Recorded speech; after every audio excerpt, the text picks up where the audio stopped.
Hello, good day and welcome. I will be answering NECO 2019 Biology Past Question 55. The organism that plays dead as a defense strategy is A. Butterfly, B. Hawk, C. Opossum, D. Porcupine, and E. Wild gecko. Now we're asked to pick an option that is an organism that plays dead as a defense strategy.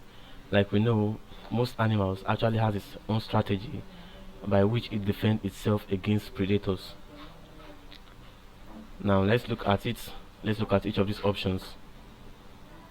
The organism that plays dead as a defense strategy is actually the opossum, which is option C. Now, an opossum rolls over and plays dead.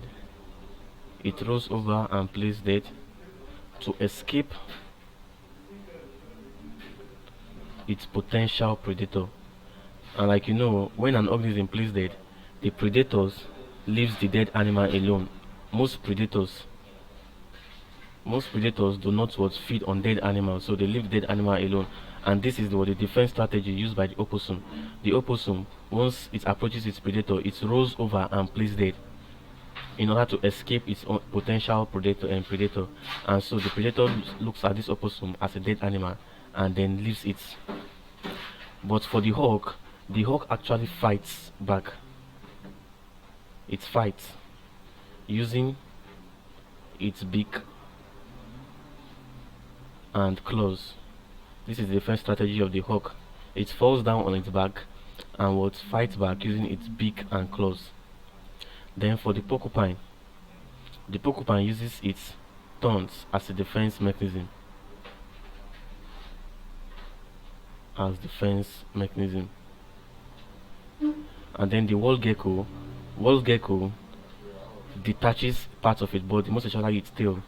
It detaches its tail, and by doing that, it deceives the predator. It deceives the predator. So when it detaches its tail, the predator would think maybe this wild gecko is already dead, but not knowing that it is actually the part of the wild gecko that has been detached, and then the wild gecko tends to escape. So this is the defense strategy for the hawk, the porcupine, and the wild gecko.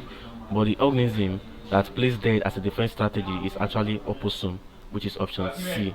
Thank you and God bless you. And subscribe to the channel for more videos on past questions.